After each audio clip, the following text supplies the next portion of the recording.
Hello everyone, welcome back to my channel Makeup Love by Trapti.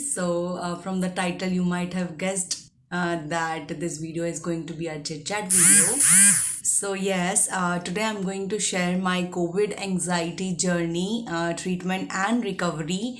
But before that, I would want to thank all the people who supported me during this phase of my life. तो सबसे पहले I would like to thank my husband. He was always there with me, like all the time. He was there with me during this phase of my life.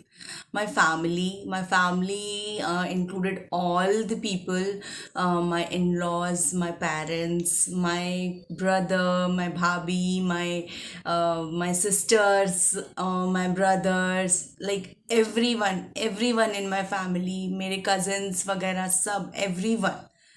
तो my whole family I would want to thank, क्योंकि वो बहुत supportive थे मेरे इस phase में. उनको भी नहीं पता होगा कि उन्होंने मुझे कितना सपोर्ट किया.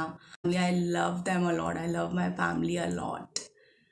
And last but not the least, my doctor. So my doctor, all the doctor played very important role in my recovery. So these are the three people, like three category of the people whom I want to thank from the core of my heart. So love you guys, love you always, always. So ये anxiety क्या होती है? अगर हम सिर्फ meaning देखें, तो सिर्फ घबराहट होती है, लेकिन ऐसा नहीं है. एंजाइटी का मतलब घबराहट होता है, बट ये उससे कहीं ज़्यादा होती है एंजाइटी. जैसे हमें सर्दी खांसी होती है, हमें दिखता है, हमें पता चलता है कि हमें सर्दी खांसी हो गई है. वैसे ही दिमाग को भी सर्दी खांसी होती है, लेकिन वो दिखती नहीं है. आप नहीं समझ पाओगे कि आप खुद को दिमाग में like you have something in your mind. तो ये जो दिमाग की सर्दी खांसी होती है, इसे हम कहते हैं एंजाइटी एंड डिप्रेशन. और सच मानिए, दोनों ही मैंने झेला है. तो एंजाइटी और डिप्रेशन में क्या फ़र्क होता है? तो है तो दोनों ही दिमाग के विकार. तो एंजाइटी जो होती है वो हमेशा हमें फ्यूचर को लेकर होती है, और जो डिप्रेशन होता है वो हमें हमेशा पास्ट को लेकर होता है. तो अगर आप बहुत ज़्यादा सोच रहे हैं, अगर आप फ्यूचर के बारे में बहुत ज़्यादा सोच रहे हैं एंड आपको कोई कंक्लूजन नहीं मिल रहा है, और नॉट मतलब गेटिंग एनीथिंग, सिर्फ आप फ्यूचर के बारे में सोच सोच के टेंशन लिए जा रहे हैं, तो वो एंग्जाइटी हो जाती है. और अगर आपको पास्ट में किसी चीज़ को लेकर रिग्रेट है या कुछ आपके साथ ऐसा घटा है, तो वो आपको डिप्रेशन को लेके जाता है. और दोनों ही बहुत ख़तरनाक होते हैं. अगर सही समय पे ट्रीट नहीं किया जाए तो दोनों ही बहुत ख़तरनाक हो जाते हैं. And both of them can lead to death, but in very rare case. तो डिप्रेशन में क्या होता है, लोग बहुत ज़्यादा सोचते हैं, और डिप्रेशन के बारे में सोच सोच के वो कभी सुसाइड कर लेते हैं. We have seen few cases in 2020, like Sushant Singh Rajput. if you go by media, there were many other reasons also, but ठीक है, अगर आपने सुसाइड किया है तो the reason can be only depression. Pratyusha Banerjee, she also did suicide. Jia Khan, like she also did suicide. So yeah, there are many cases happened in past. And anxiety में आपको ऐसा लगता है कि आप मर जाओगे, और आपको ऐसा लगेगा कि आपको हार्ट अटैक आने वाला है, लेकिन ऐसा होता नहीं है. ठीक है, दोनों ही केसेस में, डिप्रेशन हो चाहे एंजाइटी हो, अगर आपको ये ख्याल आ रहा है कि आपको मरना है या आप मर जाओगे, तो ये दोनों ही फॉल्स अलार्म है. प्लीज़ आप इस बात पे बिल्कुल भी अपने दिमाग पे, अपने मन पे बिल्कुल ट्रस्ट मत करिए कि मरना इज़ दी ओनली सॉल्यूशन. और एंग्जाइटी में तो ये always it's a false alarm. Anxiety में जब आपको ऐसा डर लगता है कि आप मर जाओगे तो ये आपको कुछ हो जाएगा, तो ये always it's a false alarm. तो दोनों ही केसेस में आप अपने दिल को, अपने मन को, अपने दिमाग पे बिल्कुल भी विश्वास ना करें. तो now let's talk about my journey through this phase of my life. तो एंग्जाइटी क्या होती है ये तो मैंने आपको बता दिया. अगर मीनिंग से देखा जाए तो ये घबराहट है, लेकिन ये उससे कहीं ज़्यादा होती है, सिर्फ घबराहट नहीं होती। कैसे होती है? बहुत ज़्यादा ओवर थिंकिंग करने के कारण होती है। When you are very much worried about your future, कि फ्यूचर में क्या होने वाला है, क्या नहीं होने वाला है। जैसे कि ये को पैंडमिक के दौरान हुआ कि किसी को पता नहीं था कि फ्यूचर में क्या होने वाला है, हमारा फ्यूचर है भी कि नहीं है। तो ये बहुत ज़्यादा सोचने से हमें एंग्जाइटी होती है। हम किसी भी चीज़ के फ्यूचर को अगर अनसर्टेन है तो आपको एंग्जाइटी हो जाएगी। अगर किसी चीज़ के बारे में आप सोच रहे हो और उसका कोई आपको सोल्यूशन नहीं मिल रहा है तो it can lead to anxiety. Anxiety में होता क्या है? एंग्जाइटी में आपको ब्रीदिंग प्रॉब्लम होती है, सांस नहीं आती, जो हम बोलते हैं ना चैन की सांस, हाँ चैन की सांस, वो नहीं आती।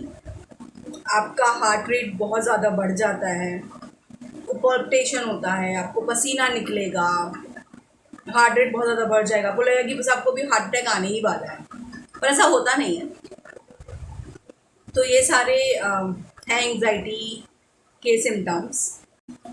हम हमारी एंग्जाइटी से कैसे ओवरकम करें?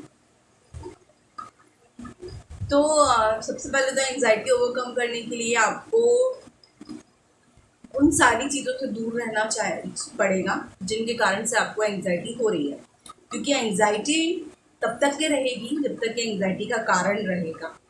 जैसे हमें एग्ज़ाम एंग्जाइटी रहती है, जब तक एग्ज़ाम नहीं हो जाता तब तक हमें घबराहट होती है, बहुत कम लेवल पे होती है लेकिन होती है।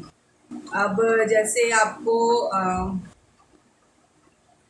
सेपरेशन एंग्जाइटी है, तो आप जैसे सेपरेशन एंग्जाइटी में आपको जनरली होम सिकनेस हो जाती है। जैसे आप पेरेंट्स को छोड़कर हॉस्टल में रहते हैं या जिनकी शादी होती है नई नई, उनको भी सेपरेशन एंग्जाइटी होती है। तो वो खैर धीरे धीरे फैमिली का लव एंड सपोर्ट मिलने पे वो दूर हो जाती है। तो जब तक ये एंग्जाइटी का कारण है तब तक आपको एंग्जाइटी रहेगी, कारण खत्म होते ही आपकी एंग्जाइटी भी खत्म हो जाएगी। अब मुझे जो एंग्जाइटी हुई वो कोविड की एंग्जाइटी थी, तो वो तो तब तक की रहनी थी जब तक कि कोविड है या जब तक कि वो ख़त्म नहीं हो जाता। और ये तो बिल्कुल ही अनसर्टेन था कि वो कब ख़त्म होने वाला है। हम लोग सोच रहे कि फर्स्ट लॉकडाउन के बाद चलो ठीक है कुछ पॉजिटिव रिजल्ट मिलेगा, फिर सोच रहे सेकेंड लॉकडाउन के बाद कुछ पॉजिटिव रिजल्ट मिलेगा। पॉजिटिव मिला रिजल्ट, लेकिन सबकी कोरोना रिपोर्ट में ही पॉजिटिव मिला। तो पहली बार था कि लोग नेगेटिव की तरफ ज़्यादा टिल्टेड थे कि यार रिपोर्ट नेगेटिव आए तो अच्छा है। ठीक है, लेकिन तो कोविड की जो एंग्जाइटी उसे कम करना या उसे ख़त्म करना मुश्किल था थोड़ा, क्योंकि ये हर एक केस के साथ मेरी बढ़ती चली जा रही थी, हर एक केस के साथ बढ़ती चली जा रही थी। और सिनेरियो ऐसा था, वो माहौल ऐसा था, वो सर्कमस्टांसेस ऐसे थे जो जो घटा है, मतलब मेरे साथ भी, मेरी लाइफ में भी। तो बहुत मुश्किल था उसको बिना किसी सपोर्ट के ओवरकम कर पाना, खुद से सेल्फ हीलिंग नहीं थी पॉसिबल। तो मुझे फैमिली के सपोर्ट की सबसे ज़्यादा ज़रूरत थी, वो मुझे मिला। दूसरा, मुझे डॉक्टर के सपोर्ट की बहुत ज़्यादा ज़रूरत थी, जो मुझे मिली पहले तो, लेकिन वो प्रॉपर नहीं मिली, क्योंकि हम ये समझ नहीं पा रहे थे कि एंग्जाइटी हो रही है कि क्या हो रहा है, मतलब कुछ सॉल्यूशन हो इससे बाहर आने का। तो ये नहीं समझ में आता कि हमें एक साइकेट्रिस्ट को कंसल्ट करना चाहिए, जो हमें बाद में समझ में आया, मेरे हस्बैंड को समझ में आया कि नहीं, अभी पानी सर के ऊपर चला गया है, हमें साइकेट्रिस्ट को कंसल्ट करना चाहिए। सोसाइटी के जैसे हमारे नॉर्म्स हैं, साइकेट्रिस्ट को कंसल्ट करना इज़ अ बिग डील, लेकिन फिर भी मेरे हस्बैंड ने किया। हैदराबाद की जो मतलब मैं कहूँगी कि बहुत अच्छी साइकेट्रिस्ट हैं, कृष्णा सहीती, उनका यूट्यूब चैनल भी है, I mention the link in the description box.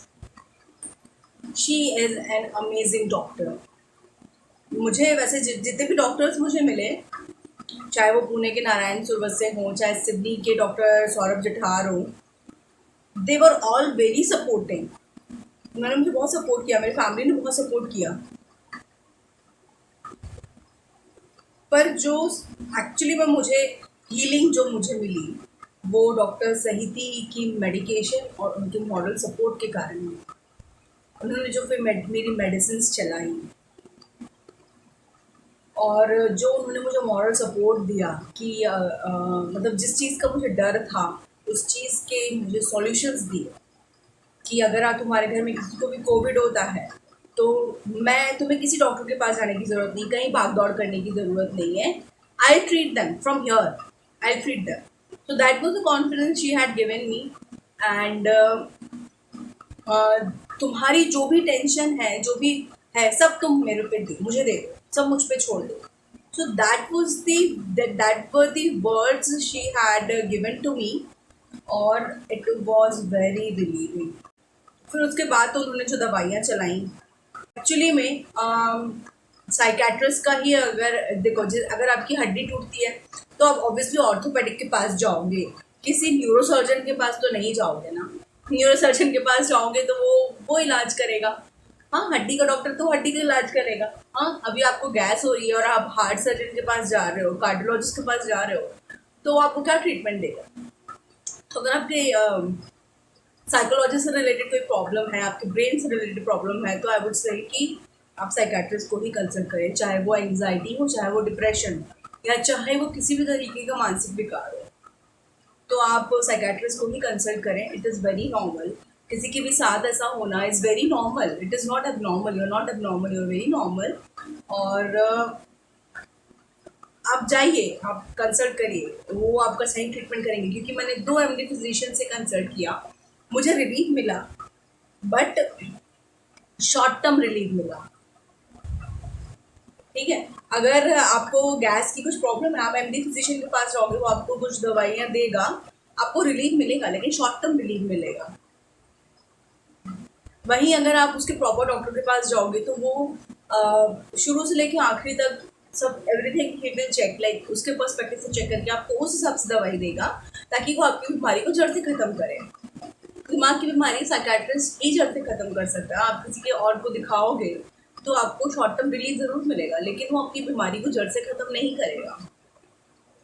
So it is better to go to a psychiatrist and consult them. और अपने डॉक्टर से वैसे भी कभी कुछ छुपाना नहीं चाहिए। आपको जो लग रहा है, जैसा लग रहा है, सब आप बताइए अपने डॉक्टर को, चाहे वो कितनी भी फालतू फीलिंग हो। लाइक मुझे फीलिंग हो रही थी कि मैं बस मरने वाली हूँ, and I told that to my doctor and she said कि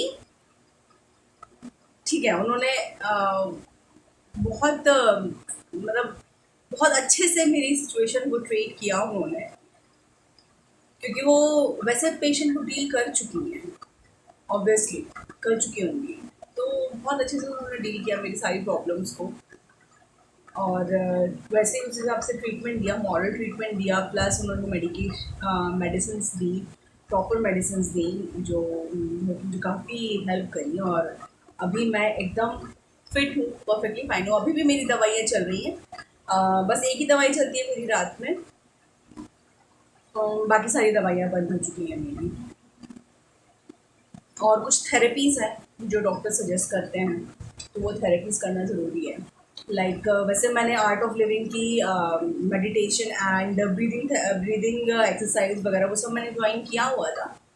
उससे मुझे काफ़ी रिलीफ मिला था, लेकिन लॉन्ग टर्म इफेक्ट्स नहीं थे उसके, शॉर्ट टर्म थे। और उससे तो मुझे और थोड़ा वो आध्यात्मिक वाली फीलिंग आ गई थी कि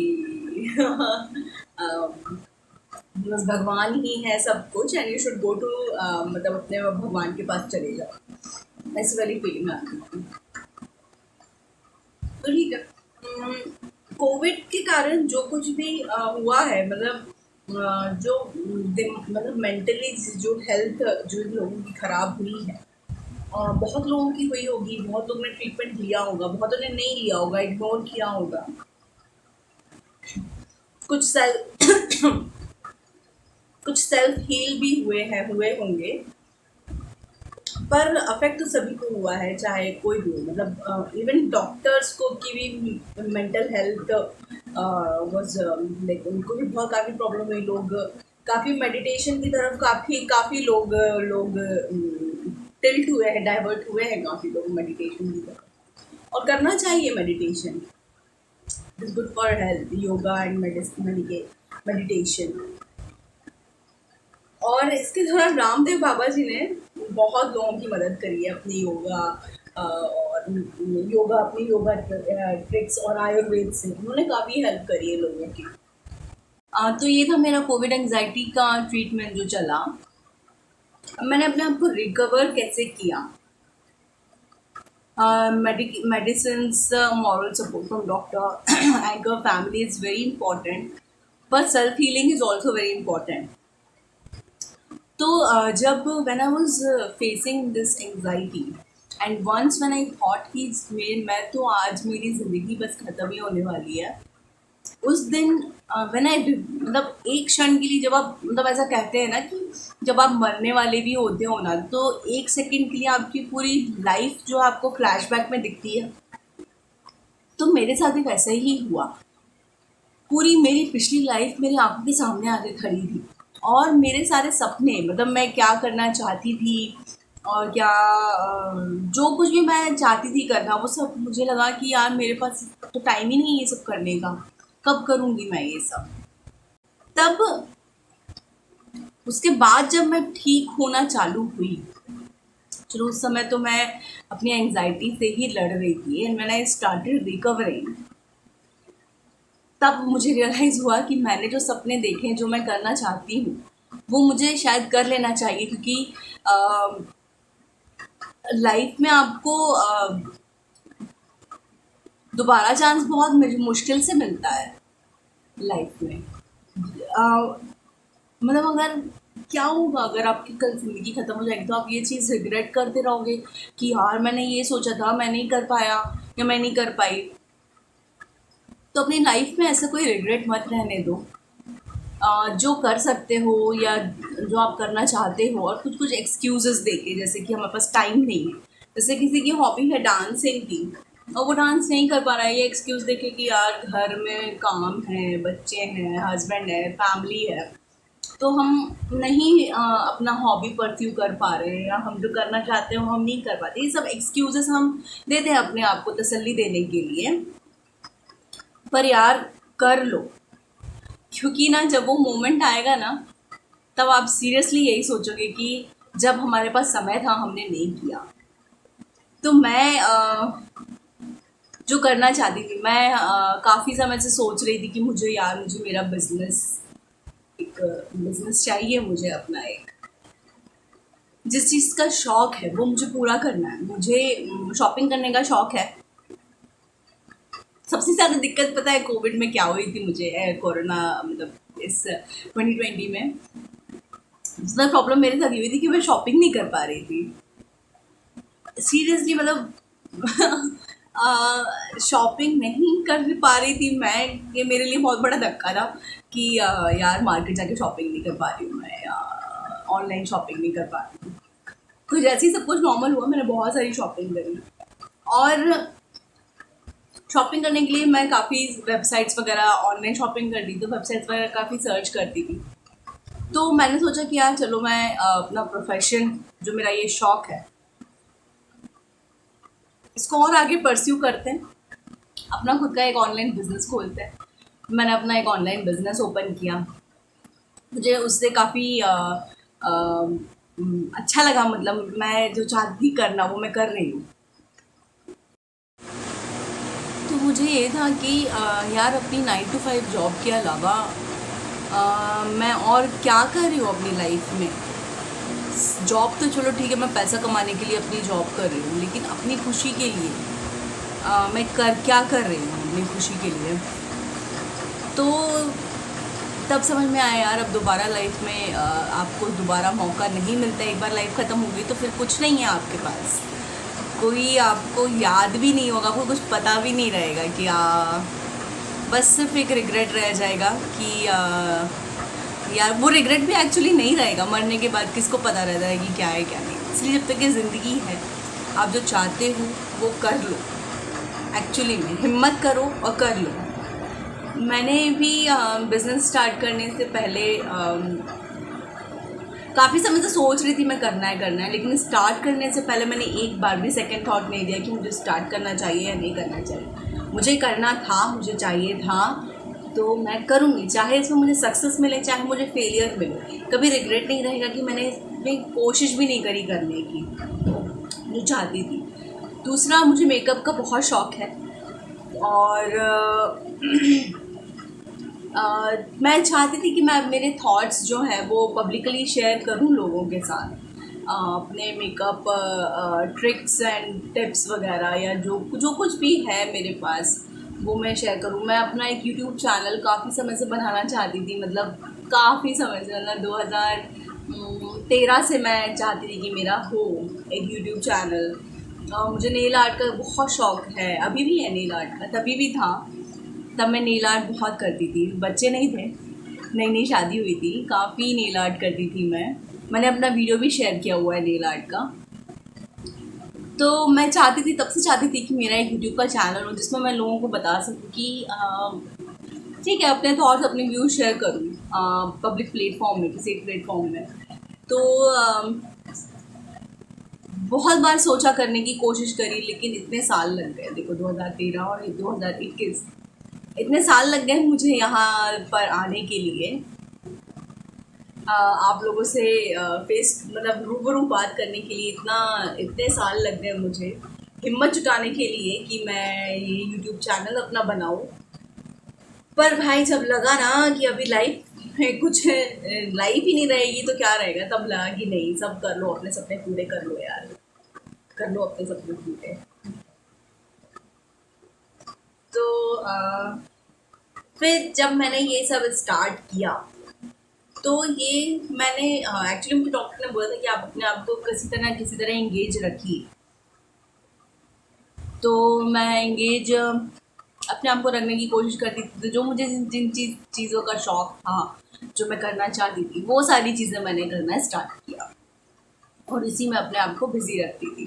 तो ये मेरा रिकवरी प्रोसेस था। दवाइयाँ वगैरह तो ठीक है, दवाइयाँ आपको लेनी ज़रूरी है, थेरेपी आपको लेनी ज़रूरी है, और सेल्फ हीलिंग भी है कि आप अपने आप को एंगेज रखिए और वो चीज़ें करिए जिससे आपको खुशी मिलती है। एक्चुअली में इंटरनल सेटिस्फैक्शन मिलता है, इंटरनल हैप्पीनेस मिलती है, वो सारी चीज़ें आप करिए। तो अगर लाइफ नहीं भी रही ना तो रिग्रेट नहीं रहेगा कि नहीं किया, ये नहीं कर पाए या वो नहीं कर पाए। तो ये था मेरा रिकवरी इस फेज़ का।